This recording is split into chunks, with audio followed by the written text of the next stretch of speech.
एवं साद्वैतं सावधूतं परिजनसहितं कृष्णचैतन्यदेवं श्रीराधा कृष्णपादान् सहगणललिता श्रीविशाखान्विताश्च हे कृष्ण करुणा सिन्धो दीनबन्धो जगत्पते गोपेश गोपिकान्त राधाकान्त नमस्तुते तप्त कांचन गौरांगी राधे वृंदावनेश्वरी वृषभानुसुते देवी प्रणमामि हरिप्रिये वाञ्छाकल्पतरुभ्यश्च कृपा सिन्धुभ्येव च पतितानां पावनेभ्यो वैष्णवेभ्यो नमो नमः नमो ॐ विष्णुपदाय कृष्णपृष्ठाय भूतले श्रीमते भक्तिवेदान्त स्वामिन् इति नामिने नमस्ते सरस्वते देवे गौरवाणी प्रचारिणे निर्विशेष शून्यवादी पशत देशतारिणे जय श्री कृष्ण चैतन्य प्रभु नित्यानंद श्री अद्वैत गदाधर श्रीवासादि गौर भक्त वृंद हरे कृष्णा कृष्ण कृष्ण हरे हरे हरे राम राम राम हरे हरे हरे कृष्णा कृष्ण कृष्ण हरे हरे हरे राम राम राम हरे हरे। श्री चैतन्य महाप्रभु की जय हो। श्रीमद् भगवद गीता की जय हो। श्रील प्रभुपाद की जय हो। श्रील प्रभुपाद की जय। श्रील प्रभुपाद यांचे द्वारा आता आपण आजचा 17वा अध्याय अभ्यास करूया। आणि 17व्या अध्याय जो आहे तर तो अभ्यास म्हणजे आपण करणारच आहोत, पण त्याआधी आपले इस्कॉन इंदोरचे श्री श्री राधा गोविंद यांच्या चरणी साष्टांग दंडवत प्रणाम करूया। आपले इस्कॉनचे प्रमुख संस्थापक आचार्य श्रील प्रभुपाद यांच्या चरणी दंडवत प्रणाम करूया आणि आपल्या आजच्या अभ्यासाला आपण सुरुवात करूया। तर आजच्या अभ्यासाचं नाव आहे श्रद्धात्रय विभाग योग। म्हणजे काय तर श्रद्धा म्हणजे काय तर दृढ विश्वास। मग या श्रद्धेचे 3 विभाग आहेत। म्हणजे श्रद्धा सुद्धा जसे आपले प्राकृतिक गुण आहेत 3, म्हणजे भौतिक प्रकृतीच्या 3 गुणांच्या अधिपत्याखाली किंवा प्रभावाखाली आपण असतो। मग तशीच श्रद्धा सुद्धा या 3 विभागामध्ये विभागली गेली आहे। त्रय म्हणजे 3 संस्कृत मध्ये। मग असं जरी असेल तरी देखील आपल्याला म्हणजे या बद्ध अवस्थेतून म्हणजे गुणातीत कसं व्हायचं आणि मग त्यानंतर आपण भगवंताच्या कृपेस कसं पात्र व्हायचं, मग हे सगळं आपण ह्या श्रद्धात्रय विभाग योगात या अध्याय शिकणार आहोत। म्हणजे ज्या गुणाच्या अधिपत्याखाली त्यानुसार आपली श्रद्धा असणार। मग जेव्हा आपण शुद्ध सत्वगुणामध्ये म्हणजे तशी श्रद्धा आपली म्हणजे तर त्यानुसार म्हणजे सत्वगुणात जर असू तर शुद्ध सत्वगुणामध्ये आपण जाऊ। मग त्यानुसार आपण गुणातीत कसे होऊ शकतो हे सगळे ह्या अध्यायात अभ्यासणार आहोत। आणि मग भगवंतांच्या कृपेस कसं पात्र होणार हे आपल्याला आता शिकायला मिळणार आहे। आता आपण पुढची स्लाइड घेऊया।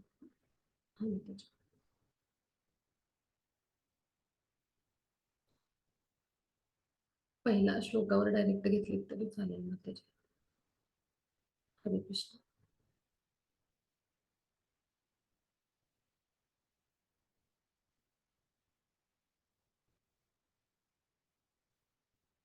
हरे कृष्ण माताजी।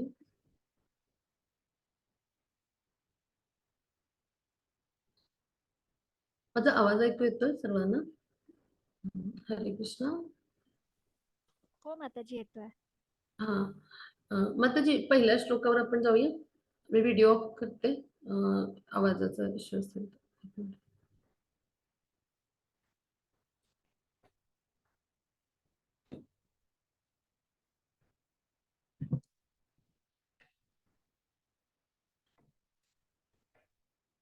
हरे कृष्ण कुमुद माताजी पहिल्या श्लोकावर आपण जाऊया का पुढच्या स्लाइडवर?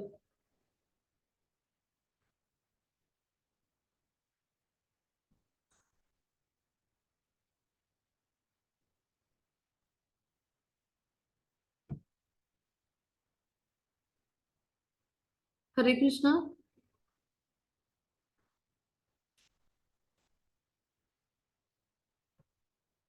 हरे कृष्णा. स्लाइड पुढे नाही ना गेलेली, मला इथे दिसत नाहीये सर्वांना. ठीक आहे. माताजी, ही शेवटची स्लाइड. दुसरी स्लाइड करू ना माताजी? माताजी, इथे मी दंडवत प्रणाम केले सर्वांना. डिरेक्टली पहिल्या श्लोकावर गेलात ना, 7वी स्लाइड घेतलात तरी चालेल. हा हा, ते पण झालं. हा हा, 16चा सारांश आपण पाहिला होता की दैवी गुण आणि राक्षसी गुण. मग राक्षसी गुण कुठले, म्हणजे आसुरी गुण कुठले, आणि मग त्याचे परिणाम काय होतात, ते कसे म्हणजे अधोगती त्यांची होते. तर ते सगळं आपण अभ्यासलं होतं. आता आपण हा ह्याच्यामध्ये पहिल्या श्लोकामध्ये जाऊया. हा, 17. हा माताजी.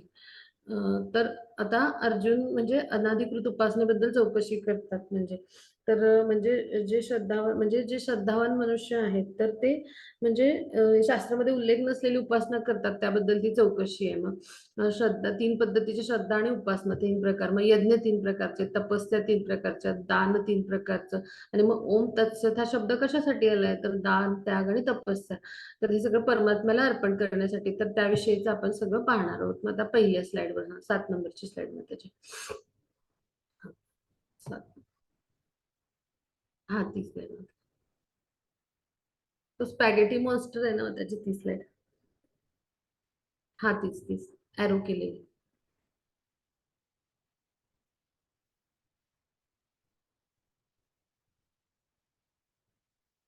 हा, ही माताजी.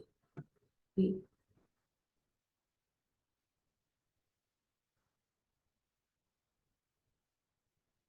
ह्याच्या पुढची माताजी, 17व्या अध्यायाचे सारांश आहे ना, ह्याच्या पुढची. ही. हा, ती. हा. अर्जुन म्हणाला, हे श्रीकृष्णा, जी माणसे शास्त्रविधीला सोडून श्रद्धेने युक्त होऊन देवादिकांचे पूजन करतात, त्यांची मग स्थिती कोणती, सात्विकी, राजसी की तामसी. मग आता आपण समजून घेऊया. इथं फ्लाइंग स्पॅगेटी मॉन्स्टर दाखवलाय. तर हे जे आहे म्हणजे ह्याच्यावरनं, ह्या उदाहरणातनं आपण काय समजायचं, की असा एक म्हणजे इंग्लंड, कॅनडा, म्हणजे युरोप, अमेरिका, म्हणजे इकडे असा एक पद्धतीचा फ्लाइंग स्पॅगेटी म्हणजे काय, की काल्पनिक ईश्वराची निर्मिती थोडक्यात अशी करण्यात आली. आणि हा काय आहे, तर पास्ता आहे. म्हणजे हा, तर त्याला म्हणायचं पास्ट्रो फेरेनियनिझम. तर याचा अर्थ काय, तर जे पास्ट्रो व्हेरियन्स असतात, त्यांनी काय केलंय, की हा जो पास्ता आहे, म्हणजे हा नूडल्स एकात एक घातलेले आहेत, आणि त्याच्यामध्ये मीट बॉल्स आहेत बरं का. तर त्याला फ्लाइंग स्पॅगेटी मॉन्स्टर म्हटलं. आणि त्यांच्या ह्याच्यानुसार त्यांच्या कम्युनिटीज, त्यांचे हॉटेल्स, त्यांच्या वस्तू असं त्यांनी तयार केलेत, त्यांचे श्रद्धेचे म्हणजे उपासनेचे वेगळे चर्चेस वगैरे. तर याचा अर्थ काय, की जी माणसं शास्त्रविधीमध्ये शास्त्रविधी म्हणजे जे संमत नाहीये, शास्त्रामध्ये जे उल्लेख नाहीये, तर अशा पद्धतीनं परमेश्वर निर्माण करतात. थोडक्यात हे उदाहरण का दिलंय, तर अशा पद्धतीने त्यांनी परमेश्वर निर्माण करतात आणि त्यांचं पूजन करतात. मग ते नेमके कुठल्या गुणाखाली येतात, सत्वगुण, रजोगुण की तमोगुण, असं अर्जुनांच्या मनात शंका आहे. म्हणजे अर्जुनांना ही शंका श्रीकृष्णांना का विचारायचे, तर सामान्य मनुष्य काय करतात, कोणाला तरी परमेश्वर माणसाला असं मानतात, जे शक्तिवान आहेत किंवा सर्वोच्च आणि असे, आणि त्यांना त्यांची परमेश्वरासारखी पूजा करतात. पण खरं तर शास्त्रविधीनुसार म्हणजे जे काही आहे, जे काही शास्त्रसंमत आहे, तर त्यानुसार आपण अनुसरण केलं पाहिजे, शास्त्रविधींचं पालन केलं पाहिजे. आपण शास्त्रविधींचे पालन करणारे देव आहेत, आणि शास्त्रविधींचे अनुसरण न करणारे असुर असतात. हे आपण अभ्यासले मागच्या अध्यायात. मग असे जे आहेत, की जे म्हणजे ज्यांना वास्तविक ज्ञान असतं शास्त्रांचं, पण त्याचं अनुसरण न करता दुसऱ्याच कशावर तरी श्रद्धा ठेवतात, आणि देवदेवता किंवा मनुष्यांची पूजा करतात. वेगवेगळे देवदेवता आहेत, त्यांची पूजा करतात, किंवा एखाद्या शक्तिशाली मनुष्याची पूजा करतात. मग त्यांना यशप्राप्ती होते का, हा प्रश्न अर्जुन विचारतात. मग आता दुसरा घेऊया मग त्याचे श्लोक. तर इथे आपण आता बघूया दुसऱ्या श्लोकात. हा, पुढची ही स्लाइड होती. हा, आता इथे आपण जाऊया दुसऱ्या श्लोकामध्ये. श्री भगवानुवाच त्रिविधा भवति श्रद्धा देहिना सा स्वभावजा सात्विकी राजसीं चैव तामसी चेति ता शृणु.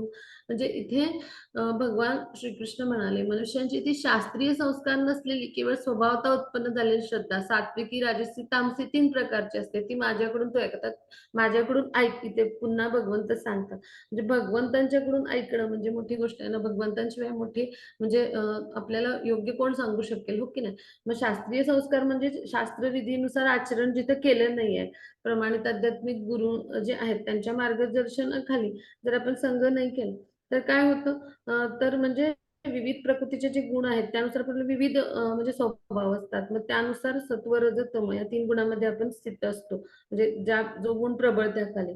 मग जर आपण प्रमाणित आध्यात्मिक गुरूंचं मार्गदर्शन घेतलं तर आपण तमोगुणातून सत्वगुणात किंवा रजोगुणातून सत्वगुणात येऊ शकतो. म्हणून एखादी विशिष्ट गुणातीत अंधश्रद्धा मनुष्याला काय करते, म्हणजे ती विशिष्ट गुणाच्या प्रभावाखाली असलेली श्रद्धा असते ती आपल्याला कधीही सिद्ध अवस्थेला उन्नत अवस्थेला नेत नाही, म्हणजे आध्यात्मिक प्रगती आपली थोडक्यात करू शकत नाही. म्हणून आपण काय केलं पाहिजे, प्रमाणित आध्यात्मिक गुरूंच्या मार्गदर्शनाखाली आपण ह्या म्हणजे योग्य ते ज्ञान संपादन करण्याचा प्रयत्न करून भक्तिमय प्रेममय सेवा जेव्हा करायला लागतो तेव्हा आपण उच्चतर गुणात म्हणजे हळूहळू तमोगुणातून म्हणजे सत्वगुणात किंवा रजोगुणातून सत्वगुणात आपण उच्चतर गुणामध्ये स्थित होऊ शकतो. आता आपण पुढे जाऊया. इथे चित्रात दाखवले पहा सर्कल मध्ये.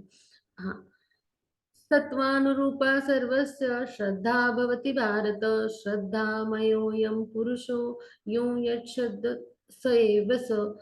हे भारता अर्थात भरतवंशी अर्जुना, सर्व माणसांची श्रद्धा त्यांच्या अंतःकरणानुरूप असते. हा पुरुष श्रद्धामय आहे. म्हणून जो पुरुष ज्या श्रद्धेने युक्त आहे तो स्वतःही तोच आहे, त्या श्रद्धेनुसार युक्त आहे.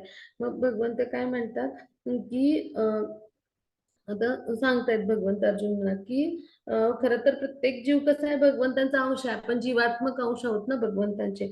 मग आपण त्रिगुणाच्या पलीकडेच असतो. खरं तर जेव्हा भौतिक प्रकृतीमध्ये येतो, आपला संग होतो, तेव्हा काय होतं, आपण या 3 गुणांशी बांधले जातो आणि मग भगवंतांशी असलेला आपला जो संबंध असतो, त्यांचे जीवात्मक अंश आहोत, भगवंत आपले नित्य स्वामी आहेत, आपण त्यांचे दास आहोत, हा आपला संबंध आपण विसरतो. आणि मग त्यामुळे काय होतं, या भौतिक विकारामध्ये आपण गुरफटतो. मग प्राप्त होणारी श्रद्धा ही सुद्धा भौतिकच असते आपल्यामध्ये, म्हणजे मनात, म्हणजे जी हृदयात निर्माण होते, कारण आपण 3 गुणांनी बद्ध आहोत. मग आपला भगवंतांशी असलेला संबंध आहे तो पुन्हा प्रस्थापित करण्यासाठी आपण ह्या भौतिक विकारांच्या पासून मुक्त झालं पाहिजे, म्हणजे 3 गुणातून मुक्त व्हायचा प्रयत्न केला पाहिजे. मग मग कृष्ण भावना काय करते, आपल्याला ह्या 3 विकारातून मुक्त कसं व्हायचंय, प्रमाणित आध्यात्मिक गुरूंच्या मार्गदर्शनाखाली आपण जेव्हा भक्तिमय प्रेममय सेवा करायला लागतो तेव्हा कृष्ण भावनेमध्ये स्थित व्हायला लागतो. त्याद्वारे आपण म्हणजे हे समजू लागतो आणि मग नक्कीच आपण 3 गुणांच्या अतीत जातो आणि हाच एक भगवत धामात जायचा मार्ग आहे. म्हणजे आणि मग त्यामुळे ह्या मार्गानुसार आपल्याला मोक्ष प्राप्ती मिळते. मग आपण थोडक्यात काय समजून घ्यायचं, जी श्रद्धा असते आपल्या हृदयामध्ये म्हणजे जो श्रद्धेचा उगम होतो तर ती खरं तर सत्वगुणीच आहे. म्हणजे एखाद्याची देवतेवर असेल, काल्पनिक परमेश्वरावर किंवा माणसावर, म्हणजे दृढ श्रद्धा ही सत्वगुणी कर्मांपासूनच उत्पन्न होते असं भगवंत सांगतात. मग श्रद्धेने पण काय होतं की आपण शुद्ध म्हणजे जेव्हा आपण भौतिकबद्ध अवस्थेमध्ये असतो, 3 गुणांनी बांधलेले असतो, तेव्हा आपली कर्म कशी असतात, ती सगळी म्हणजे मिश्र असतात आणि मग ती शुद्ध सत्वगुणयुक्त नसतात. आणि विशुद्ध सत्वगुण कसा आहे, दिव्य आहे, म्हणजे तो आपल्याला मोक्षाला नेणार आहे. म्हणून श्रद्धा ही 3 गुणांपैकी एका गुणाने प्रदूषित झाली, म्हणजे जी हृदयात आपल्या म्हणजे ज्या अंतःकरणात आपल्या जी काही जे काही गुणाचं प्राबल्य आहे त्यानुसार ती, म्हणजे ज्या गुणाने प्रदूषित आहे आपलं अंतःकरण तशीच श्रद्धा असते. ते गुण म्हणजे तो प्रदूषित गुण असतो, म्हणजे प्रदूषित प्राकृतिक गुण त्यानं हृदय व्यापलेलं असतं, तीच आपली श्रद्धा असते. म्हणजे थोडक्यात काय, हृदयाच्या स्थितीमध्ये मनुष्याची जी श्रद्धा, अंतःकरणात जी श्रद्धा, तीच आपली श्रद्धेचा प्रकार असतो. म्हणजे जर अंतःकरण सत्वगुणी तर मग श्रद्धा सत्वगुणी असेल, अंतःकरण रजोगुणी तर श्रद्धा रजोगुणी असेल, अंतःकरण तमोगुणी तर श्रद्धा तमोगुणी असला. मग अशा पद्धतीने विविध प्रकारची श्रद्धा आणि त्यानुसार धर्म आहेत. पण वास्तविक धर्माचं तत्व कसं आहे, विशुद्ध तत्व आहे. म्हणजे आपली हृदय कलुषित आहेत आणि म्हणून निरनिराळी धर्मतत्व आहेत समाजामध्ये आणि त्यामुळे श्रद्धेनुसार निरनिराळ्या उपासना किंवा धर्म आणि पंथ आहेत. हे आपण आता शिकलो. आता पुढे जाऊया. मग त्याची पुढची स्लाइड घेऊया. यजन्ते सात्विका देवान् यक्षरक्षांसि राजसा प्रेतान् भूतगणान् च यज च अन्ये यजन्ते तामसा जना. सात्विक मनुष्य देवतांचे पूजन करतात, राजसिक माणसे यक्ष राक्षसांची पूजन करतात, तामसिक मनुष्य जे असतात तर ते प्रेत आणि भूतगणांची पूजा करतात. मग आता इथे चित्रात दाखवले पहा, सात्विक जे मनुष्य असतात त्यांचं कसं असतं पहा. सत्वगुणी मनुष्य असतात ते विशिष्ट देवतांची विशिष्ट हेतूनी पूजा करतात. इथं माताजीने आरोनी दाखवले. ब्रह्मदेवांची पूजा करतात, मग शंकरांची, चंद्राची, इंद्राची, सूर्यदेवांची करतात. मग आता रजोगुणी मनुष्य असतात ते काय करतात, राक्षसांची पूजा करतात बरं का. म्हणजे दुसऱ्या महायुद्धाच्या काळात तर काय झालं, एक कलकत्त्यातील माणूस होता, त्याने लाभाच्या हेतून हिटलरची पूजा केली. म्हणजे जो काय म्हणतो शक्तिशाली व्यक्ती आहे त्यालाच ते परमेश्वर मानू शकतात, रजोगुणी तमोगुणी लोक, आणि त्यांनाच परमेश्वर म्हणून पूजा करतात. आणि परमेश्वराला पूजा करून जे फळ मिळतं ते त्यांच्या पूजेनं होतं असं वाटतं. इथं त्रिकोणात दाखवलंय पहा. सगळे लोक त्या माणसाच्या भोवती गोळा झाल्यात, त्याला दंडवत घालतायत तर ते. आणि मग रजोगुणी लोक असतात ते काय करतात, कल्पोकल्पित परमेश्वराची पण उपासना करतात. जसं तो स्पॅगेटी मास्टर म्हणजे पास्टा फेरोनियन्स जे असतात तर ते आपण चित्र पाहिलं होतं, तर ते पास्टा फेरोनियनिझम म्हणतात त्याला. तर ते म्हणजे परदेशात म्हणजे अशा पद्धतीचं धर्म आणि अशी कम्युनिटी स्थापन झाली. मग कधी कधी लोक काय करतात, भारतातल्या खेडोपाड्यात ते थडगं असते त्याची पूजा करतात, किंवा त्यांना एखादं झाड माहित असतं मग ते तिथे एखादं म्हणजे अशा पद्धतीचं भूत आहे माहित असलं त्याला पूजा करतात वगैरे, प्रदक्षिणा घालतात. मग हे सगळं काही वास्तविक प्रकारच्या उपासना नाहीयेत, म्हणजे भगवंतांची उपासना नाही. म्हणजे जेव्हा दिव्य विशुद्ध सत्वामध्ये आपण स्थित होतो तेव्हा भगवंतांची भक्तिमय प्रेममय सेवा किंवा आराधना करतो. म्हणजे भागवतात काय सांगितलंय 4थ्या स्कंदाच्या 3ऱ्या अध्यायातल्या 23व्या श्लोकात, की जेव्हा आपण शुद्ध सत्वगुणामध्ये स्थित होतो ना तेव्हा वासुदेवांचे म्हणजे भगवान श्रीकृष्णांचे पूजन करतो. आणि म्हणजे तेव्हा आपण त्रिगुणांपासून मुक्त झालेलो असतो आणि दिव्यत्व प्राप्त केलेलं असतं. म्हणजे आपण भक्तिमय प्रेममय सेवेमध्ये आलेलो असतो थोडक्यात, आणि आपल्याला प्रमाणित आध्यात्मिक गुरूंचा सुद्धा संग लाभलेला असतो. आणि त्यामुळे आपण म्हणजे भगवंतांच्या भक्तिमय प्रेममय सेवेमध्ये येतो आणि अशा पद्धतीने भगवंतांची उपासना करतो. म्हणजे याचा अर्थ आपण हा थोडक्यात असा समजून घेतला. अन्यथा काय होतं, ह्या आपल्या ज्या श्रद्धा आहेत त्या वेगवेगळ्या अशा पद्धतीने म्हणजे आपली हृदय ज्या गुणांनी प्रदूषित असतात त्यानुसार आपल्या श्रद्धा असतात आणि त्यानुसार म्हणजे उपासना असतात. मग आपण हा भाग इथे समजून घेतला. म्हणजे याचा निष्कर्ष काय, की दिव्य स्वभावयुक्त पुरुष म्हणजेच प्रमाणित आध्यात्मिक गुरूंचा आपण संग केला की ह्या भौतिक प्रकृतीच्या 3 गुणांच्या अतीत जातो. म्हणजेच प्रमाणित आध्यात्मिक गुरूंच्या मार्गदर्शनाखाली या 3 प्रकारच्या श्रद्धातून आपण बाहेर पडून शुद्ध सत्वगुणामध्ये जातो. त्यावेळेला आपण भगवान श्रीकृष्णांच्या भक्तिमय प्रेममय सेवेमध्ये येतो किंवा वासुदेवांची आपण सेवा किंवा पूजन करायला लागतो. आणि अशा पद्धतीने त्यांची उपासना करतो. मग आता पुढे जाऊया आपण. हा. जे कठोर तपस्या तपश्चर्या शास्त्रात सांगितले नाही ते अभिमान अहंकार वासना आसक्ती यांच्यामुळे करतात. ते उत्कटतेने प्रवृत्त होतात आणि ते आपल्या शरीराच्या अवयवांना तसेच आत वास करणाऱ्या परमेश्वराचा छळ करतात. त्यांना राक्षस म्हणतात. आता पहा इकडे या माणसानं उलट स्वतःला गाडून घेतले. मग छातीच्या आतला भाग म्हणजे खालचा भाग गाडलाय. मग श्वास घ्यायला किती त्रास होत असेल. मग हृदयस्थ परमात्मा आहे त्याचा तो म्हणजे आत वास करतो तर त्यांनी छळच केला ना. मग असे लोक असतात ते असुरी प्रवृत्तीचे, आपल्या शरीराच्या अवयवांना आणि आत्वास करण्या परमात्म्याचा. आता रावणाने पहा तो कैलास पर्वत उचलून घेतला शिव पार्वती समवेत. म्हणजे अशा पद्धतीनं शरीराला क्लेश देऊन शरीराच्या परमात्म्याचा छळ करून आणि आपला अभिमान म्हणजे रावणाला अभिमान अहंकार आपला म्हणजे त्यानं कठोर तप का केलं तर त्याला त्रिलोकावर राज्य करायचं होतं. आपला अभिमान अहंकार वासना आसक्ती ह्यांच्यामुळे त्यांनी ती कठोर तपश्चर्या केली की जी शास्त्र संमत नाही, शास्त्रात सांगितलेली नाही. मग ते परमात्म्याचा छळच आहे. असे लोक असुरीच असतात. इथे पायाने गाडून घेतलंय आपलं शरीर सगळं अर्ध. मग ही कशी अघोरी म्हणजे आपण शास्त्रात जे सांगितले नाही कठोर तपस्या म्हणजे अशी तपस्या शास्त्र संमत नाही. किंवा हिरण्यकशिपूने काय केलं पहा, म्हणजे अशा पद्धतीने तप केलं की त्याचा एक भाग मुंग्याने वारळाने म्हणजे मुंग्याच्या वारळाने कुरतडला आणि अशा पद्धतीने म्हणजे त्यांनी उभे राहून म्हणजे कठोर तपस्या केली. मग अशी सुद्धा तपश्चर्या शास्त्रामध्ये सांगितलेली नाहीये. मग हा भाग आपण समजून घेतला. म्हणजे हे जे लोक असतात ते अशी तपश्चर्या करतात ते असुर असतात. म्हणजे ते अंतरात्म्याला, आपल्या अंतरात्मी परमात्म्याला त्रास देतात, कष्ट देतात. म्हणजे याचं उदाहरण पहा, आध्यात्मिक उन्नती करता आपण उपवास करतो की नाही, एकादशीचं व्रत करतो किंवा तिरोभाव वगैरे दिवस करतो, अवतरण दिवस. मग हे शास्त्रसंमत आहे. पण भगवद्गीतेनुसार आता समजा अंतस्थ हेतू आहे, उपोषण केलं असे लोक म्हणजे करतात काहीतरी हेतू ठेवून, तर मग ते जे आहे ते शास्त्रांच्या विरुद्ध आहे बरं का. मग ते काय म्हणजे ते स्वतःच्या आसक्तीमुळं करत असतात. म्हणजे पंचमहाभूतांचं शरीर आहे आणि शरीरामध्ये वास करणारे भगवंतांना त्रास देतात, म्हणजे राजकीय उद्दिष्ट आहे. मग उपोषण करतात आणि मग उपोषणामध्ये आपल्या शत्रूला किंवा इतर पक्षाच्या लोकांना आपल्या इच्छा म्हणजे त्या संमत करायला भाग पाडतात.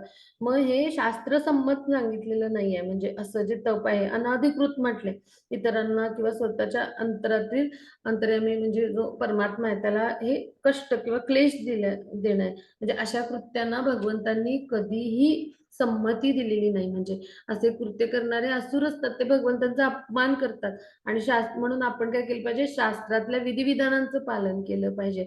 आणि मग शास्त्रांच्या विधिविधानांचं जर पालन आपण केलं तर काय होतं, आपण भगवंतांशी च्या कृपेस प्राप्त होतो किंवा प्रमाणित आध्यात्मिक गुरूंचा संग लाभतो आणि अशा पद्धतीने हळूहळू आपण शुद्ध सत्वामध्ये जात असतो. पण असुरी लोक काय करतात, मग त्यांना अशा पद्धतीच्या कठोर तपश्चर्या केल्यामुळं ते जन्मजन्मी असुरी वृत्तीनेच जगतात. आणि मग अशा लोकांना सुद्धा म्हणजे जर प्रमाणित आध्यात्मिक गुरूंचं मार्गदर्शन लाभलं तर या भौतिक जंजाळातून सुटून त्यांना परमगती मिळते बरं का. म्हणजे भगवंत किती कृपाळू आणि दयाळू आहेत. आता पुढे जाऊ आपण. भोजन ही सर्वांना आपापल्या प्रकृतीप्रमाणे 3 प्रकारचे प्रिय असते. तसेच यज्ञ, तपोदानी 3 प्रकारचे असतात. निरनिराळे भेद तू माझ्याकडून ऐक. आता भोजन म्हणजे आपला आहार कसा असतो, सत्वगुणी, रजोगुणी, तमोगुणी. मग यज्ञ, दान, तपाचे पण 3-3 प्रकार आहेत. मग आता आपण आहाराचं बघूया. तर आयुष्य, बुद्धी, बळ, आरोग्य, सुख, प्रीती वाढवणारे, रसयुक्त, स्निग्ध, स्थिर राहणारे, स्वभावतः मनाला प्रिय वाटणारे असे भोजनाचे पदार्थ सात्विक पुरुषांना आवडतात. म्हणजे सात्विक जे अन्न असतं ना, तर ते कसं असतं, तर ते आपला म्हणजे मनुष्यांना प्रिय असणारा आहार आपलं आयुष्य वाढवतो, म्हणजे वृद्धिंगत करतो, जीवनाची शुद्धी करतो, बळ, आरोग्य देतो, आनंद, समाधान, संतोष देतो, स्निग्ध आणि आपल्याला स्थिर ठेवणारं, मनाला प्रिय असणार असं म्हणजे स्निग्ध, पौष्टिक, रस आहार आणि हृदयाला संतुष्ट करणारं. म्हणजे इथं केळीचं पानात जे दाखवलंय ना, सगळ्या चवी, हा म्हणजे सात्विक आहार झाला. मग आता रजोगुणी मनुष्यांना कसं आवडतं, तर कडू, आंबट बरं का, हा माताजी दाखवत आहे, खारट, एकदम गरम, तिखट, म्हणजे असं ते कुरकुरे आणि ते चिलीज वगैरे आहेत पहा, जळजळणारे, म्हणजे ती मिरची दाखवली ती तशी खातात पहा, भाजलेली वगैरे, तळलेली. मग ते काय करतं, जळजळणारे म्हणजे अशा पद्धतीनं ते रोस्टेड, फ्राईड किंवा असं म्हणजे दिव्याखाली तापवलेलं असं असतं ना, म्हणजे तडका तडका देऊन थोडक्यात ते तर ते असं अन्न असतं ना, तर हे सगळं रजोगुणी लोकांना आवडतं. ते काय करतं, दुःख म्हणजे काळजी, रोग आणि भय, म्हणजे भय सुद्धा उत्पन्न करणारं म्हणजे भोजन असतं ते राजसी लोकांना. म्हणजे बीपीचा त्रास किंवा हे जे असतं ना, ते राजसी लोक म्हणजे असे जे असतात तर त्यांना हा त्रास होऊ शकतो. म्हणजे म्हणजे त्यांना म्हणजे ते जे अन्न असतं त्यामुळे काय होतं, जठररस असतो तो कमी होतो आणि त्यामुळं मग त्याच्यामुळे असे बीपीचे त्रास, कोलेस्ट्रॉल वगैरे जे असे ज्या तक्रारी असतात ना, तर ह्या रजोगुणी लोकांना असू शकतात. म्हणजे व्यवहारातले मी गोष्ट सांगितली कशा पद्धतीनं त्यांचं असतं प्रेझेंटेशन. मग जे राजसी लोक असतात तर त्यांचं आपण पाहिलं. मग आता जे तामसी असतात त्यांना कच्च, हा, रस नसलेलं, हा, त्याचा दुर्गंध येणारं, शिळ, उष्ट म्हणजे कुणी खाऊन ठेवलेलं आणि 3 तासांपेक्षा जास्त शिजवलेलं, बेचव असं दुर्गंधीयुक्त अन्न असतं ते तमोगुणी लोकांना प्रिय असतं. म्हणजे पहा, पूर्वीच्या काळी ऋषी मुनींनी कसं सांगितलेलं, की दूध, तांदूळ किंवा साखर, गहू, फळं म्हणजे फळं आहेत, भाज्या आहेत, हे म्हणजे सत्वगुणी आहार आहे, आरोग्यवर्धक, दीर्घायू देणारा. मका, काकडी म्हणजे भाजलेले पदार्थ किंवा दूध म्हणजे सगळे पौष्टिक पदार्थ आहेत. म्हणजे पशूंच्या चरबीची गरज नाही, आपल्याला दुधातून सगळं मिळतं जे एका पशूच्या चरबीतून, म्हणजे मांसाहाराची गरज नाही. दूध, लोणी, चक्का आपण खाल्लं तरी बस आहे. म्हणजे हिंसा करायला नकोय. डाळ, वाटाणे, गहू यातनं आपल्याला प्रथिनं मिळतात.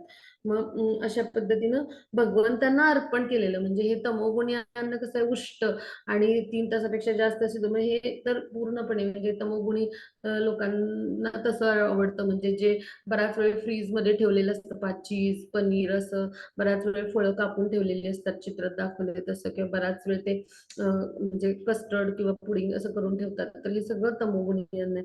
मग हे आपण कसं अन्न घेतलं पाहिजे, भगवंतांना अर्पण केलेलं अन्न आपण प्रसाद म्हणजे तो ग्रहण केला पाहिजे बरं का.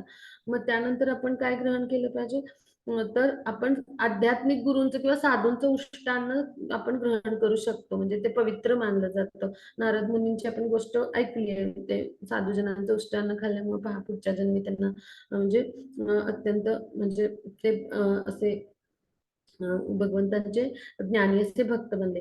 मग उष्टभोजन हे तमोगुणी समजलं जातं, ते संसर्ग किंवा रोग पसरवतं.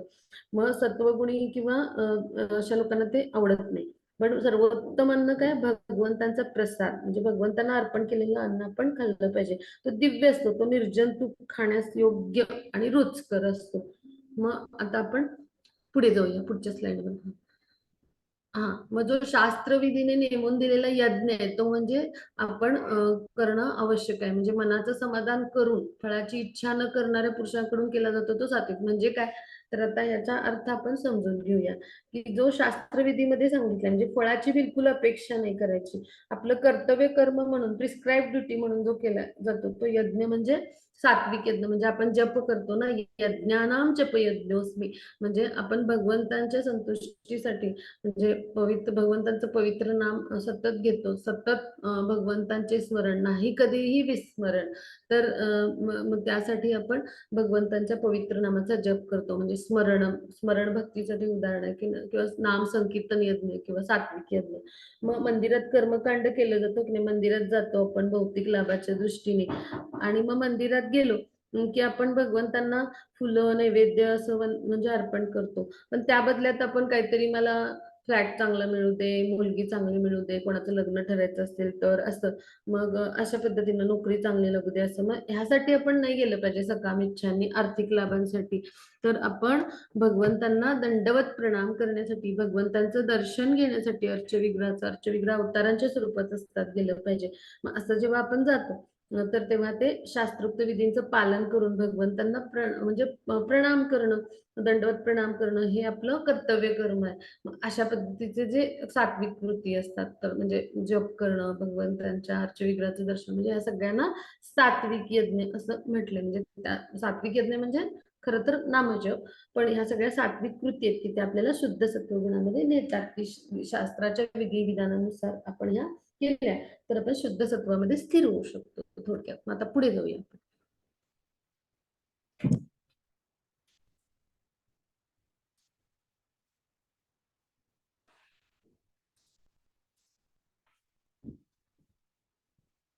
हा, परंतु हे भरतश्रेष्ठा, केवळ दिखाव्यासाठी किंवा फळी नजरेसमोर ठेवून जो यज्ञ केला जातो तो राजस समज. म्हणजे काय, की आता दिखाव्यासाठी म्हणजे लाभाप्रित्यर्थ, म्हणजे स्वर्ग लोकापर्यंत उन्नत होण्यासाठी वेगवेगळे यज्ञ वगैरे सांगितलेले आहेत वेदामध्ये, मग ते कर्मकांड आहेत हो की नाही. मग त्यांनी काय होतं, आपली पाप कर्म हे संपतात, पण म्हणजे पुण्यकर्म आपण ते घेऊन तो लाभ म्हणजे कर्म म्हणजे ते आपण म्हणजे सकाम इच्छेनं ते करतो. मग अशा यज्ञांना कर्मकांड म्हणून म्हटलं जातं, ते राजसिक आहेत, म्हणजे तो यज्ञ राजसिक. मग आता पुढे जाऊया आपण. हा, मग त्याची पुढची स्लाइड. शास्त्राला सोडून अन्नदान न करता, मंत्रांशिवाय दक्षिणा न देता, श्रद्धा न ठेवता केल्या जाणाऱ्या यज्ञाला तामसिक.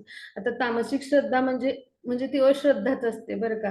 म्हणजे शास्त्रविधीचं उल्लंघन केलं जातं, म्हणजे प्रदर्शन म्हणून पहा त्यांना आपलं म्हणजे जे आपलं जे आसुरी प्रवृत्तीचे जे असतात लोक, तर त्यांनी आपलं धड सुद्धा भगवंताला अर्पण करण्याचा प्रयत्न केला. का तर भगवंतांचं ऐश्वर म्हणजे त्यांना श्रद्धा आणि विश्वास भगवंतावर नसतो, अशा आसुरी प्रवृत्तीच्या लोकांना, म्हणजे त्यांची श्रद्धा तर बिलकुल नसते.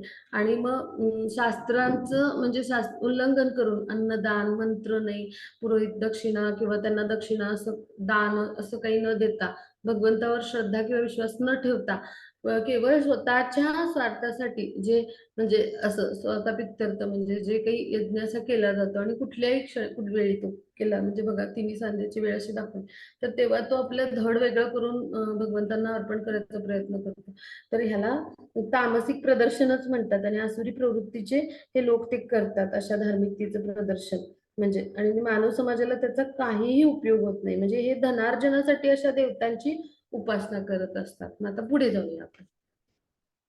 हा आता इथे काय सांगितलंय हा श्लोक आपण वाचूया. देवद्विज गुरु प्राज्ञा पूजनम शौचम आजवम ब्रह्मचर्यम अहिंसा च शारीरम तप उच्यते. भगवंत ब्राह्मण आध्यात्मिक गुरु माता पित्यांसारख्या ज्येष्ठ व्यक्तींची पूजा करणे पावित्र्य सरळपणा ब्रह्मचर्य आणि अहिंसा हे शारीरिक तप म्हटलं जातं.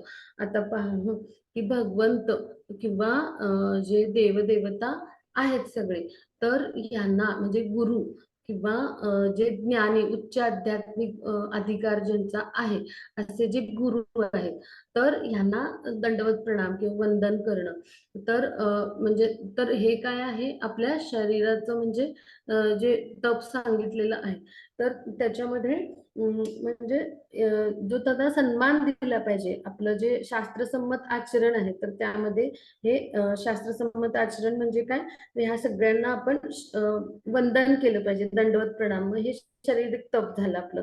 मग अंतर्बाह्य शुची ठेवायची आपण म्हणजे सरळपणा म्हणजे निष्कपटपणा सरळपणा म्हणजे आपण अगदी सत्य व्यवस्थित आपण शत्रूला पण सांगू शकलो पाहिजे. अंतर्बाह्य शुची म्हणजे काय तर आपलं आचरण असं व्यवस्थित स्वच्छ निष्कपट पाहिजे. आणि मग ब्रह्मचर्य म्हणजे काय की वैवाहिक संबंधाव्यतिरिक्त गृहस्थाश्रमामध्ये अन्य कुठलेही लैंगिक संबंध ठेवायचे नाहीत म्हणजे विवाहांतर्गत लैंगिक संबंध म्हणजे जे आहेत तेच शास्त्रसंमत आहेत. मग यालाच ब्रह्मचर्य म्हणतात गृहस्थ जीवनातील. आणि अहिंसा म्हणजे काय तर आपण अभ्यासलंय की एखाद्याला म्हणजे जो अज्ञानी आहे त्याला आध्यात्मिक स्तरापर्यंत पोहोचवणं भगवंताचं ज्ञान ही अहिंसा किंवा दुसरा अहिंसेचा अर्थ काय की मांसाहार करायचा नाही म्हणजे एखाद्या पशुची उत्क्रांती आपण थांबवायची नाही त्याला त्या जीवनातून पुढच्या म्हणजे त्या योनीतून पुढच्या योनीत जाण्यासाठी चा जो कालखंड आहे तर तो आपण खंडित करतो. तर अशा पद्धतीने आपण हिंसा करू नये मांसाहार करू नये अहिंसा मग हे सगळं शारीरिक तप. मग प्रभूजींनी काय करायचं अष्टांग म्हणजे साष्टांग 8 अंग वाकून म्हणजे 8 अंग वाकून जो घालायचा तो साष्टांग दंडवत आणि माताजींनी घालायचा तो पंच अंग दंडवत. मग इथे श्रील प्रभुपादांचं चित्र दाखवले पहा म्हणजे त्यांना जे गुरु आपले जे आहेत प्रमाणित त्यांना आपण वंदन केलं पाहिजे म्हणजे आपल्या शरीराचं तप आहे. आता आपण पुढे जाऊया. हा अनुद्वेगकरं वाक्यं सत्यं प्रियं हितं च यत् स्वाध्याय अभ्यासनं चैव वाङ्मयं तप उच्यते. सत्य प्रिय हितकारक तथा इतरांना शुद्ध न करणारे शब्द बोलणे आणि नियमितपणे वेदपठण करणे यांना वाचिक तप किंवा आता याच्यात सोपं करून दिलं की जे दुसऱ्यांना न बोचणारे प्रिय हितकारक यथार्थ भाषण असते ते तसेच वेदशास्त्रांचे पठण परमेश्वराच्या नामजपाच्या अभ्यास हे वाणीचं तप आहे. आता थोडक्यात इथे युधिष्ठिर महाराजांचं चित्र दाखवले म्हणजे युधिष्ठिर महाराज जे होते ते उत्तम म्हणजे त्यांनी राज्यकारभार केला पण जसं कलियुगाची लक्षणं दिसायला लागली भगवंतांनी जसं आपला अवतार समाप्त केले तसं त्यांनी मग आपलं पण म्हणजे आपण पूर्णपणे सगळा पुढच्या पिढीला परीक्षित महाराजांना राज्यकारभार सोपवला आणि ते म्हणजे ते स्वतः ह्या अशा पद्धतीच्या म्हणजे जे त्यांचं तप आहे म्हणजे शरीर मन आणि वाणी याचं तप म्हणजे वानप्रस्थाश्रमाकडे त्यांनी प्रयाण केलं थोडक्यात. मग आपलं बोलणं कसं पाहिजे तर दुसऱ्याला न बोचणार म्हणजे त्रास नाही होईल आपले शब्द काय करतात एखाद्याला राग निर्माण करतील एखाद्याच्या मनात दुःख निर्माण करतील एखाद्याला प्रेरणा देतील किंवा एखाद्याला खचवतील, हो की नाही. म्हणून काय करायचं, आपण दुसऱ्यांना न त्रास होईल अशा पद्धतीचे शब्द आपले कर्णमधुर पाहिजे. आणि जितकं जेवढं आवश्यक आहे तितकंच सत्य, अत्यंत म्हणजे वाणी आपली मधुर असून त्याला प्रिय वाटेल ऐकणाऱ्या व्यक्तीला असं, आणि त्याच्या हितासाठी, कल्याणासाठी यथार्थ म्हणजे जेवढं आवश्यक आहे तेवढंच वास्तव आपण सांगायचं. आणि मग हे सांगत असताना आध्यात्मिक पद्धती कशी आहे बोलायची, तर आपण शास्त्रसंमत बोललं पाहिजे. आणि एखादं उदाहरण आपण पटवून देताना शास्त्रांची किंवा शास्त्रसंमत दाखले जे असतात त्यांची पुष्टी आपल्याला देता येऊ शकली पाहिजे. मग यासाठी वेदांचं ज्ञान कसं आहे, अथांग आहे, अमर्याद आहे. म्हणून आपण नियमित स्वाध्याय म्हटले ना, स्वाध्याय अभ्यासनंचैव, नियमित आपण वेदांचा अभ्यास केलं पाहिजे, वेदपठण केलं पाहिजे आणि भगवंतांच्या पवित्र महामंत्राचा नामजप. मग हेच वाणीचं तप आहे. म्हणजे दुसऱ्याला लाभ होईल, एखाद्या मनुष्याला लाभ होईल असं, त्याच्या लाभप्रद आणि संपूर्ण मानवजातीचं कल्याण होईल अशा पद्धतीचं शास्त्रसंमत बोलणं हेच वाणीची तपस्या आहे. मग असं युधिष्ठिर महाराजांनी वाणीचं तप म्हणजे केलंच होतं त्यांच्या प्रत्यक्ष जीवनामध्ये. उत्तम राजा होते ते, पण जेव्हा योग्य वेळ आली तेव्हा ते वानप्रस्थ आश्रमाकडे गेले. मग हे सगळं आपण समजून घेतलं. आता आपण पुढे जाऊया. आता पुढची स्लाइड. आता इथे शांतता, साधेपणा, त्याचबरोबर इथं गुरुत्वाकर्षण शब्द थोडा वेगळा आलाय. गांभीर्य, आत्मसंयम, भावशुद्धी हे मानसिक तप आहे बरं का.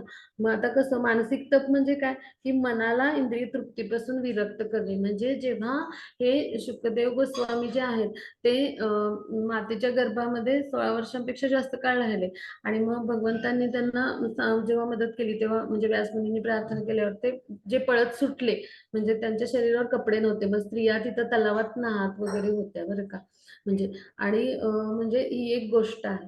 तर म्हणजे इतकं इंद्रिय तृप्तीपासून विरक्ती पाहिजे, की मनाला आपण योग्य प्रशिक्षण दिलं पाहिजे. म्हणजे काय, की कृष्ण भावनेपासून आपण कधी विचलित, म्हणजे भगवंतांची भक्तिमय प्रेममय सेवा आणि भगवंतांच्या म्हणजे श्यामसुंदर रूपाचं आपल्याला म्हणजे सतत इतकं स्मरण असतं, की आपण इंद्रिय तृप्तीचे विषय टाळले पाहिजेत. म्हणजेच काय, आपली शुद्धी कधी होते, आपण कृष्ण भावना भावित जेव्हा होतो तेव्हा.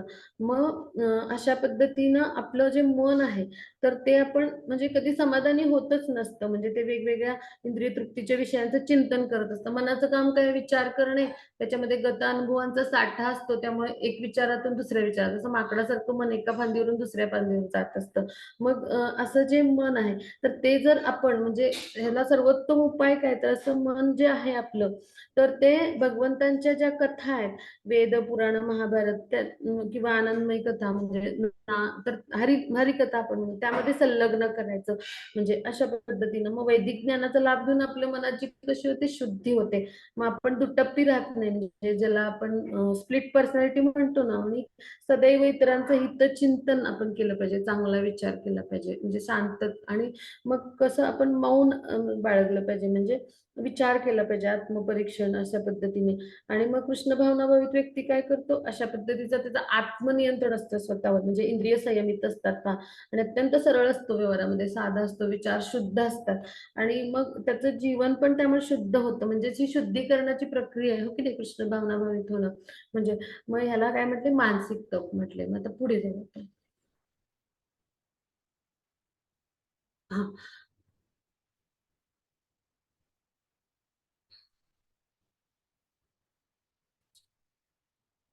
श्रद्धया पर्यातप्तं तप तत्त्रिविधं नरे अफलाकांक्षिभिर्युक्ते सात्विकं परिचक्षते. भौतिक लाभाची अपेक्षा न ठेवणाऱ्या, म्हणजेच काय, फळाची इच्छा न करणाऱ्या योगी पुरुषांकडून अत्यंत श्रद्धेने केलेल्या वर सांगितलेल्या तिन्ही प्रकारच्या तपाला सात्विक तप म्हणजे पहा. आता इथे सर्वजण म्हणजे जे आहेत ते प्रमाणित आध्यात्मिक गुरूंच्या मार्गदर्शनाखाली हे सगळेजण म्हणजे काय करतात, तर वृंदावन परिक्रमा करतात पहा. त्यानंतर इकडे जे आहेत तर ते गोवर्धन परिक्रमा करतात सगळे. जे आहेत ते प्रमाणित आध्यात्मिक गुरूंच्या मार्गदर्शनात भक्तांचा संग करत आणि नामजप करत सगळेजण करतायत पहा. म्हणजे अशी जेव्हा परिक्रमा केली जाते भगवंतांचा संग करत, म्हणजे भगवंतांच्या पवित्र मंत्राचा जप म्हणजे भगवंतांचा संग. ते तर अशा पद्धतीने तर त्याला काय म्हणायचं, म्हणजे सात्विक तप किंवा मायापूरची परिक्रमा करतात पाहना म्हणजे नौकेतून. तर हे सगळं म्हणजे अत्यंत योगी पुरुष म्हणजे प्रमाणित आध्यात्मिक गुरु यांच्या मार्गदर्शनाखाली पूर्णपणे भगवंताविषयी श्रद्धा ठेवून, आणि गुरु हे असतात ते अभिन्न आहेत ईश्वरांपासून. मग अशा पद्धतीनं पूर्ण श्रद्धेने विश्वासाने केलेले जे तप असतं त्याला सात्विक तप असं म्हणतात. मग ही त्याची 3 उदाहरण आहेत. मग आता आपण पुढे जाऊ. हा, सत्कारमान पूजार्थ तपोदंभेन चैव यत् क्रियते तदिहं प्रोक्त राजसं चलमध्रुवम्. सत्कार मान पूजा म्हणून दंभाने जे तप केले जाते त्या तपाला राजसिक तप असे म्हणतात. अशी तपे अस्थिर आणि क्षणिक असतात. म्हणजे पहा हा, की जी म्हणजे पाखंडीपणाने केलं जातं म्हणजे काय, की दुसऱ्याच्या स्वार्थासाठी. म्हणजे इथे जसं सोप्या भाषेत इथे लिहिलंय स्लाइड मध्ये, म्हणजे काय, की लोकांना आकर्षित करण्यासाठी. म्हणजे आणि त्यात आपला स्वार्थ असतो. म्हणजे दुसरा काही स्वार्थ म्हणजे काय, की त्या मग लोकांकडनं पूजा मान सन्मान सत्कार घ्यावेत म्हणून आपण तपस्या केली जाते. मग रजोगुणी लोक काय करतात, धनार्पण करतात आणि आपले पाय धुवावेत लोकांनी, पूजा करावी म्हणून ते सगळं देतात लोकांना. असं जे म्हणजे जे अशा पद्धतीचं जे काही दान केलेलं असतं तर त्याला काय म्हटले, राजसिक. म्हणजे तिथं सकाम इच्छा किंवा फळाच्या इच्छेने सत्कार मान पूजा आपल्याला व्हावी यासाठी केलेलं असतं. मग आता पुढे जाऊ, पण पुढचं बघूया. हा. मूढग्राहेण आत्मना यत्पीडया क्रियते तपा परस्य उत्सादन अर्थम वा तत्तामसम उदारतम. आत्मपीडा करून किंवा इतरांच्या विनाशार्थ अथवा इतरांना व्यथित करण्यासाठी म्हणजे म्हणजे तप केलं जातं. तर म्हणजेच काय, ते मूर्खतापूर्वक हट्टानं, म्हणजे इथे हिरण्यकशिपू चित्रात दाखवलंय, त्याने तप केलं पहा, मन वाणी आणि शरीर यांना कष्ट देऊन दुसऱ्यांचे अनिष्ट, म्हणजे त्याला त्रिलोकावर राज्य मिळवायचं होतं आणि ह्या देवतांना हरवायचं होतं. आणि म्हणजे त्याला म्हणजे राज्य करायचं होतं या 3 लोकांवर, ऐश्वर्य सगळं हवं होतं त्याला. मग हे जे तप असतं म्हणजे दुसऱ्याचं अनिष्ट चिंतून केलेलं, तर हे म्हणजे तामसिक तप. म्हणजे ह्याचं उदाहरण म्हणजे हिरण्यकश्यपू. मग आता पुढे जाऊ आपण. हा, आता हे आपण अभ्यास करू. दातव्यम् इति यद्दानं दीयते अनुपकारिणे देशे काले च पात्रे च तद्दानं सात्विकं श्रुतम्. कर्तव्य म्हणून योग्य व्यक्तीला योग्य स्थळी, म्हणजेच काय, कर्तव्यापोटी परताव्याची अपेक्षा न करता, म्हणजे काही मी ह्याला हे दिलंय म्हणून यांनी मला काहीतरी परत दिलं पाहिजे अशी कुठलीही परताव्याची अपेक्षा न करता किंवा त्याला म्हणायचं प्रत्युपकाराची अपेक्षा न करता दिलेल्या दानाला योग्य व्यक्तीला योग्य स्थळी योग्य वेळी आणि योग्य व्यक्तीला दिलेल्या दानाला सात्विक दान. आता चित्रामध्ये ते प्रभूजी आहेत म्हणजे ते काय करतात, भगवद्गीतेचं म्हणजे जे काय आहे बुक डिस्ट्रीब्युशन, म्हणजे भगवद्गीता किंवा शिलप्रपादांची छोटी छोटी पुस्तकं म्हणजे कृष्ण भक्तीच्या विज्ञानाचा प्रसार आणि प्रसार करतात. आता हे जेव्हा आपण दान म्हणजे करतो तर ह्याच्यातून नक्कीच ह्याचा काही म्हणजे फळाची अपेक्षा, म्हणजे ह्याची कुठलीही म्हणजे अशी फळाची अपेक्षा इथून म्हणजे केली जाते. भगवंतांचे प्रचार आणि प्रसार विचार करणं, कृष्ण भक्तीच्या विज्ञानाचा प्रसार करणं, भगवंतांच्या उपदेशांचा प्रसार करणं, म्हणजे हे कसं आहे, वैदिक शास्त्रामध्ये किंवा शास्त्र संमत हे काय आहे, दान आहे. आणि मग ते नेहमी असं म्हणजे एखाद्या ब्राह्मणाला, वैष्णव मंदिरात किंवा मंदिराच्या म्हणजे आवारात असं केलं जातं आणि तो कुठलीही अपेक्षा ठेवली जात नाही. म्हणजे आता जर त्या व्यक्तीला म्हणजे जो आहे भेटलेला, म्हणजे बुक डिस्ट्रीब्युशनला रोडवर जातात, वेगवेगळ्या ठिकाणी जातात आपले इस्कॉनचे जे भक्त असतात ते, मग कुठलीही अपेक्षा न करता ते दान दिलं जातं पहा. आणि त्याचा काही म्हणजे काय असा उपयोग करणार, उलट ते आत्मसात केल्यामुळं, ते वाचन करून त्या ज्ञानाचं त्या ग्रंथाचं त्याचं म्हणजे काय होणार आहे, तो जीवनामध्ये काय होणार आहे, उन्नत होणार आहे. ज्या व्यक्तीला ते मिळेल ते, हो की नाही. म्हणजेच काय, योग्य व्यक्तीला योग्य स्थळी, म्हणजे मंदिर किंवा अशा किंवा अशा ठिकाणी सूर्यग्रहणाच्या वेळी, चंद्रग्रहणाच्या वेळी असं शास्त्रामध्ये सांगितले, किंवा तीर्थस्थळी किंवा मंदिरात अशा पद्धतीने कुठल्याही परताव्याची अपेक्षा न ठेवता जे दान केलं जातं त्याला म्हणायचं सात्विक दान. म्हणजेच काय, पहा, एखाद्या व्यक्तीला आपण खूप पैसे दिले तर ते पैसे संपले की आपल्याला पुन्हा द्यायला लागतील. एखाद्या व्यक्तीला कपडे नाही आहेत, त्याला खूप कपडे आपण दिले, ते कपडे संपले, फाटले की पुन्हा पुरवायला लागतील. एखाद्या व्यक्तीला धान्य, आपण धान्याचा साठा केला म्हणजे भरलं त्याच्या घरी, तर पुन्हा आपल्याला ते संपलं की द्यायला लागेल. पण आपण जर भगवद्गीता म्हणजे कृष्ण भक्तीचं ज्ञान आपण दिलं, किंवा कृष्ण भक्तीचं विज्ञान आणि ज्ञान ह्याचा प्रचार प्रसार करणारे ग्रंथ म्हणजे भगवद्गीता, छोटे छोटे श्रील प्रभुपादांनी लिहिलेले ग्रंथ, भागवतातले छोटे छोटे ग्रंथ आहेत, भागवतातल्या प्रत्येक स्कंदातल्या गोष्टी म्हणजे कुंती महाराजांच्या प्रार्थनांपासून असे वेगवेगळे छोटे छोटे, प्रल्हाद महाराजांचे विषय असे जर दिलं तर निश्चितच काही वर्षांनी काय होईल, त्या माणसाचं जीवन अत्यंत शांतीपूर्ण, समाधानी आणि संतुष्ट बनेल, हो की नाही. मग हेच खरं सात्विक दान आहे. म्हणून त्याला काय म्हणलं जातं, अत्यंत सात्विक दान असं म्हणलं जातं. मग आता पुढे जाऊ आपण. मग इथे पहा, नंद बाबांनी काय केलं होतं, भगवान श्रीकृष्णांचा जन्म झाला तेव्हा आजूबाजूच्या सगळ्या ब्राह्मणांना, सगळ्यांना म्हणजे अशा लोकांना बोलवून यथाशक्ती दान दिलं होतं. म्हणजे आपल्याला म्हणजे पुत्रप्राप्ती प्रित्यर्थ. मग हे कशा पद्धतीचं दान आहे, सात्विक दानाचं उदाहरण आहे. मग आता आपण पुढचं स्लाइड घेऊया.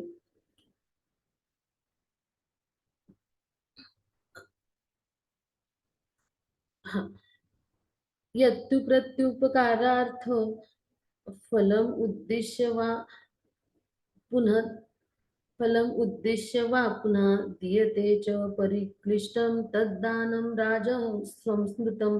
परंतु जे दान प्रत्युत्तराची अपेक्षा ठेवून म्हणजे किंवा फळ नजरेसमोर ठेवून किंवा क्लेशपूर्वक जे दान केलं जातं तर ते दान म्हणजे राजसिक. पाहतो चित्रात आता व्यक्ती काय करतोय, एवढंच काहीतरी फळं आणि सगळं देतोय, म्हणजे पालेभाज्या वगैरे असं सगळं त्याला जे शक्य आहे त्यांना आणले किंवा म्हणजे आणि मग ते त्या गरीब कुटुंबाला देतोय. पण तो काय करतोय, मोबाईलनी पहा फोटो काढतोय सेल्फी आणि मग तो सोशल मीडियावर सगळीकडे पाठवणार.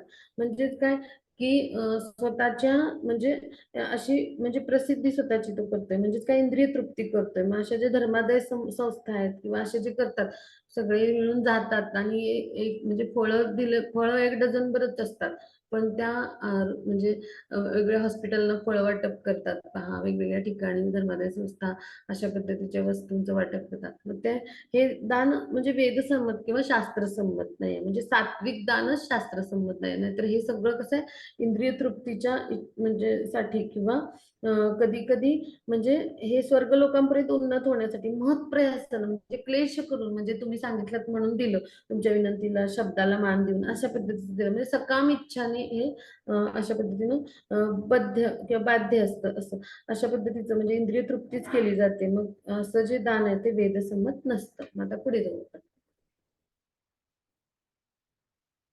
हा, अदेश काले यद्दानम अपात्रेभ्यश्च दीयते असत् कृतम अवज्ञातम तत् तामसम उदारुतम. अयोग्य स्थळी अकाली अपात्र व्यक्तींना अनादराने तसेच अवहेलनापूर्वक दिल्या जाणाऱ्या ज्ञानाला तामसिक दान म्हटले जाते. आता पहा चित्रात दाखवलंय की I need money for wait, म्हणजे मला मदत करा. पवित्र अपवित्र ठिकाण म्हणजे तो बसलाय त्या लिफ्टच्या समोर, हो की नाही, अयोग्य वेळी, म्हणजे अशी वेळ पण बर्फ पडले बा तिथे, अशी वेळ आहे म्हणजे योग्य वेळ नाहीये, संध्याकाळची वेळ असेल किंवा अशी. आणि मग अयोग्य व्यक्ती म्हणजे तो स्वतः काय करतोय, धूम्रपान करतोय. मग त्याला आपण समजा दिलं आणि त्याच्याकडं म्हणजे दिलं आपण अशा तरी सुद्धा व्यक्तीला, आणि तो पापी व्यक्तीला आपण प्रोत्साहन दिल्यासारखं होईल, हो की नाही. आणि मग अशा व्यक्तीला समजा आपण दान देतोय आणि अनादरानं म्हणजे अवहेलनापूर्वक, म्हणजे त्याच्याविषयी गुन्हा वाटते आपल्याला, ते देताना पैसे असं देता देऊन टाकूया असं म्हणून देतोय, तर अशा दानाला तामसिक ज्ञान म्हणतात. मग असं दान आपण देऊ नये, ह्याचा लाभ तर होतच नाही, पण आपण तमोगुणी व्यक्तीचं जे म्हणजे ती व्यक्ती जे पाप करत असते त्याला प्रोत्साहन दिल्यासारखं होतं. मग असं ज्ञान असतं ते अज्ञानतेनं केलेलं दान, म्हणजे असं दान असतं आणि ते तामसिक असतं. मग ह्या दानाला म्हणायचं तामसिक दान. आता पुढे जाऊया. हा, सृष्टीच्या प्रारंभापासून परम सत्य दर्शवण्यासाठी ओम तत्सत हे 3 शब्द वापरले गेले. हे 3 प्रतिकात्मक निरूपण ब्राह्मणांनी वेदाच्या स्तोत्रांचा जप करताना परमात्म्याच्या समाधानासाठी यज्ञ करताना वापरले. म्हणजे काय की यज्ञ दान तप, मग हे कसं आहे तर सात्विक राजसिक तामसिक किंवा आहारपण याचं वर्णन पाहिजे.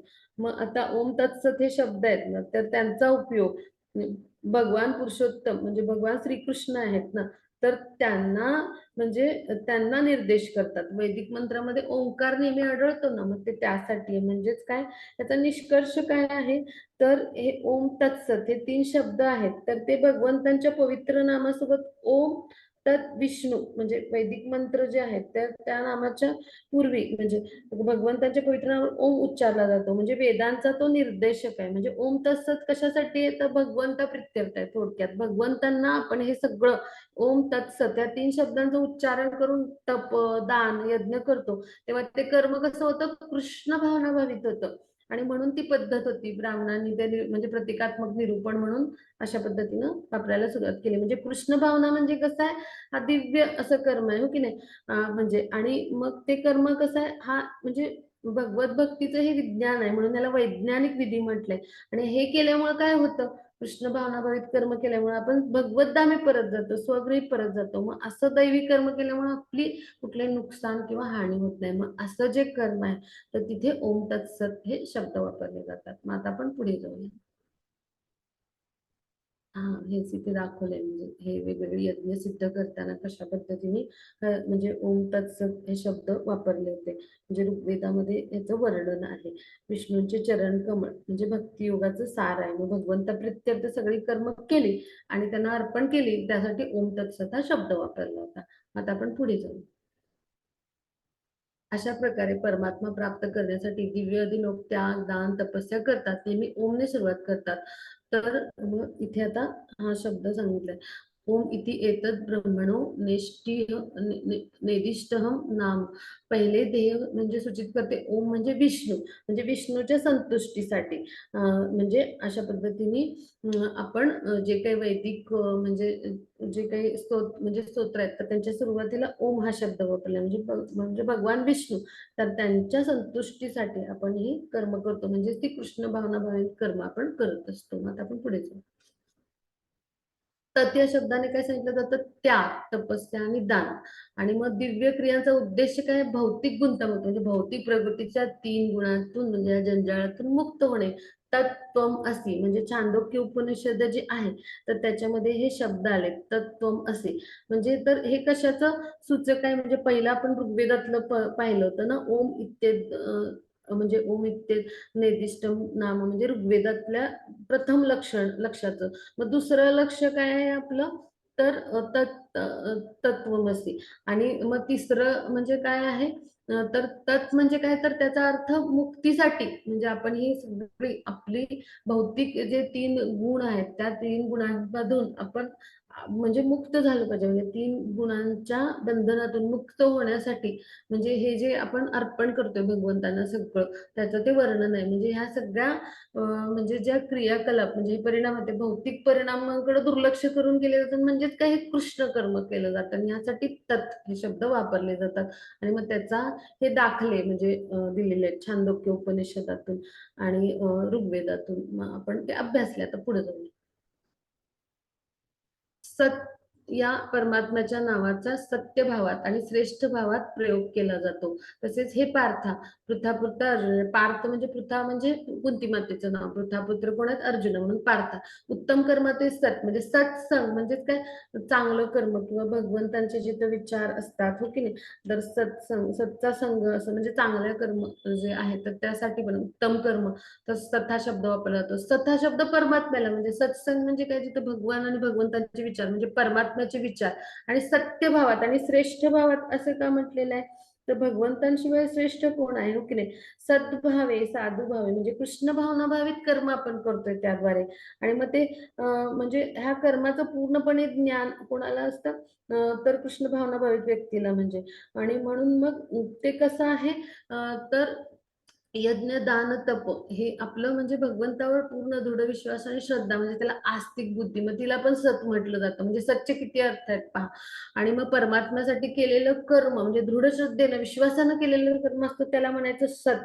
म्हणजे सत म्हणजे सतच्या उच्चारणामध्ये हे सगळे अर्थ आले पहा. म्हणजे भगवंतांच्या आपण जिथे अर्चविग्रह आहेत, मंदिर आहे, तिथे स्वयंपाक करणं, सहाय्य करणं, भगवंतांची गाथा म्हणजे सकाळी उठून मंगलारती गाणं किंवा पवित्र महामंत्राचा जप करणं, हे सगळं सगळं आपण कर्म जेव्हा करतो तर तिथं म्हणजे सत किंवा ओम तत्सत ह्या शब्दांचा विविध प्रकारे उपयोग होतो.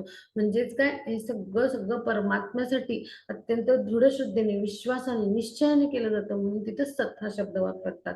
आणि म्हणून ते श्रेष्ठ भावात आणि सत्य भावात, म्हणजे हे सगळ्या कसे वास्तव यथार्थ भगवंतांचं म्हणजे जे आहे स्वरूप स्थिती, की आपले ते सर्वोच्च नियंत्रक आहेत आणि परमेश्वर आहेत, तर ते दर्शवण्यासाठी केलं जातं.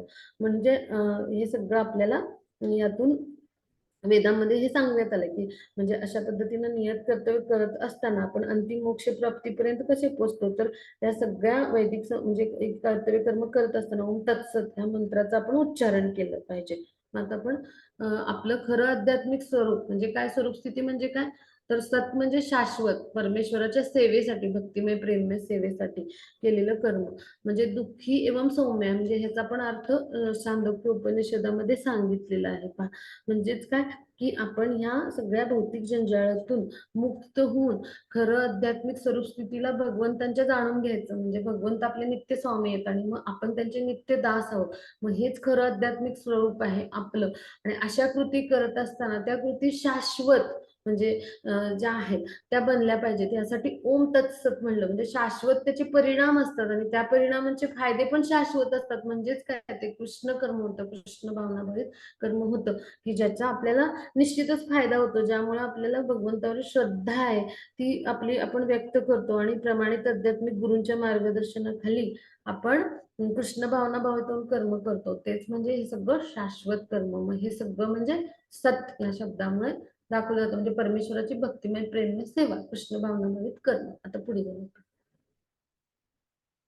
वस्तुतः दिव्य ध्वनी ओंकार जरी अ, उ आणि म या तीन अक्षरांच्या संयोगाने दिव्य सामर्थ्य असते. जो ओंकारचा जप करतो त्याला लवकरच ओंकार भगवान विष्णू वेगळे नसल्याची जाणीव होते. चैतन्य चरितामृताच्या आदिलीलाचा जो 7व्या अध्यायाचा 128वा श्लोक आहे त्याच्यात सांगितलं, दिव्य ध्वनी ओंकार जो करतो ना त्याला भगवंतांची कृपाच प्राप्त होते. म्हणजे अ, उ आणि म ह्याचा अर्थ आहे, तर त्याच्यामध्ये दिव्य सामर्थ्य. आता तो कुठला आहे तो पुढे आपण अभ्यास होईल. मध्ये पुढची स्लाइड घेऊया. अकारेच कृष्ण सर्व लोकेक नायक, उकारेच ते राधा, मकारो जीव. म्हणजे अकार म्हणजे अ म्हणजे काय आहे, अकार म्हणजे कृष्ण आहेत, कृष्णांना सूचित करतं. सर्व लोकेक नायक म्हणजे कोण, तर ते कृष्ण आहेत. मग आणि मग राधा राणी कृष्णांची कोण आहे, तर आल्हादिनी शक्ती आहे किंवा म्हणजे तिचीच शक्ती आहे कृष्णांची, आनंद देणारी म्हणजे प्लीजर पोटॅन्सी. आणि म म्हणजे मकार म्हणजे काय, सजीव म्हणजे आपण जीवात्मा. मग अशा पद्धतीनं आधी लीलेमध्ये चैतन्य चरितामृतामध्ये हे वर्णन आहे. मग ह्या सगळ्यातून आपण काय समजून घ्यायचं, की म्हणजेच ह्या सगळ्याचा अर्थ काय ओंकारचा, तर म्हणजे जे राधा कृष्णांचे जीवात्मक अंश आहेत, म्हणजे आपण जीवात्मा म्हणजे राधा राणी श्रीकृष्णांचाच चित शक्ती आहे, म्हणजे स्वयं कृष्णच असल्यासारखं आहे. इथं चैतन्य महाप्रभू राधा भावामध्ये आहेत आणि स्वयं कृष्ण म्हणून ते 500 वर्षापूर्वी आले. आणि मग अशा पद्धतीने राधा भाव होता, पण त्यांना राधेचा रंग होता, गौरवर्ण होता.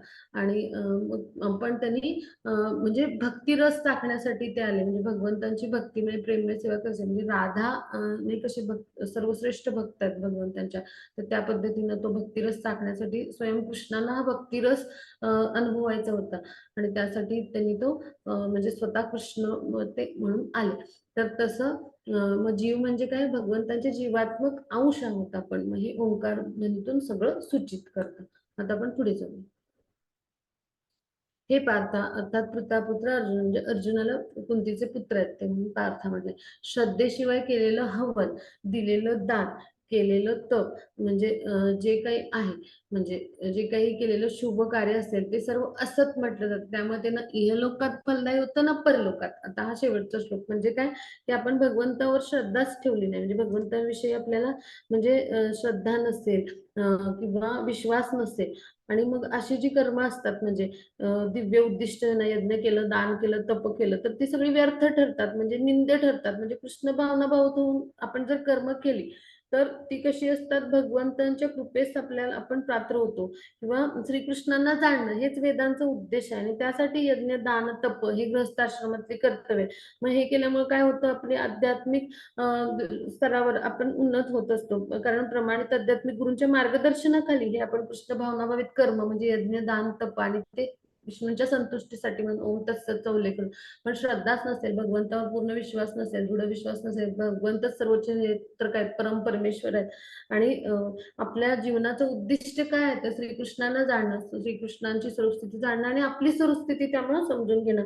हे जर आपल्याला समजलं नाही तर बद्धावस्थेत काय होतं, आपण म्हणजे देवता असो नाहीतर कुबेर असो म्हणजे कुणी असो ते वेगवेगळ्या म्हणजे जे बद्धावस्थेतला जीव आहे ते वेगवेगळ्या अशा उपासनांकडे देवता यक्ष यांच्या आकर्षले जातात. मग सत्वगुण, रजोगुण, तमोगुण ह्या सगळ्या म्हणजे हे 3 गुणांनी आपण बांधलेले असतो. मग जो कृष्ण भावनेमध्ये येतो म्हणजे कृष्ण म्हणजे भगवंताची भक्तिमय प्रेममय सेवा करतो तो काय होतो, गुणांच्या अतीत होतो. आणि अशा पद्धतीने म्हणजे प्रमाणित आध्यात्मिक गुरूंच्या मार्गदर्शनाखाली भगवंतावर दृढ श्रद्धा आणि विश्वास जर आपण ठेवला तर आपल्यामध्ये भगवत प्रेम आपल्या हृदयात उत्पन्न होतं. म्हणजे श्रद्धा आपल्याला भगवंतावर दृढ श्रद्धा विश्वास प्रमाणित आध्यात्मिक गुरूंच्या मार्गदर्शनाखाली निर्माण होतेच. पण त्याची परिणती हळूहळू ती पक्व म्हणजे श्रद्धेचं परिपक्व फळ म्हणजे काय, भगवत प्रेम बरं का. आणि भगवत प्रेमातून आपण पुढे म्हणजे भगवंताच्या कृपेस पात्र होतो. म्हणजे हीच काय कृष्ण भावनेची परिपूर्ण म्हणजे कृष्ण भावनाचा सर्वोच्च टप्पा आहे.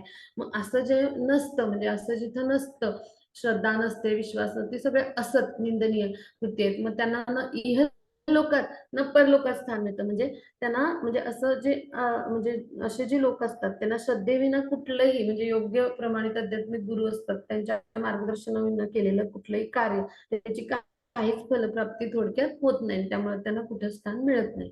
इथे आपला अभ्यास संपला. तर कुणाला काही शंका असतील तर विचार.